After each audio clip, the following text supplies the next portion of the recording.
Football কি শুধুই একটি সুন্দর খেলা নাকি পর্দার আড়ালের এক বিশাল ব্যবসায়িক নাটক?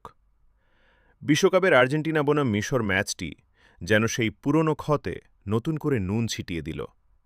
ম্যাচের ৫৮ মিনিটে মিশরের মোস্তফা জিকোর দুর্দান্ত গোলটি যখন ভিএআরের মাধ্যমে বাতিল করা হল, তখন স্তব্ধ হয়ে যায় পুরো ফুটবল বিশ্ব। কারণটা ছিল হাস্যকর। প্রায় ২০ সেকেন্ড আগে এবং মাঠের ১০০ গজ দূরে ঘটা এক কাল্পনিক ফাউলের অজুহাত। ম্যাচ শেষে ক্ষুব্ধ জিকো সরাসরি বলে দিয়েছেন, রেফারি ন্যায্য ছিলেন না, ম্যাচটি আগে থেকেই সাজানো ছিল। কিন্তু দুর্নীতির এই গল্পটা শুধু আজকের নয়।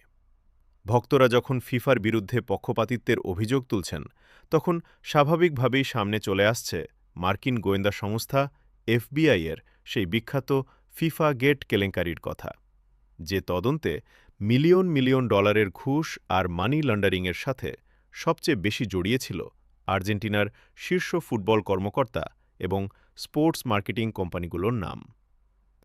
আজকের এই অদ্ভুত রেফারিং দেখে ফুটবল দুনিয়া তাই আবারও প্রশ্ন তুলছে, এফবিআই-এর নথিতে থাকা সেই কালো হাত কি আজও ফিফার অন্দরমহলে সক্রিয়?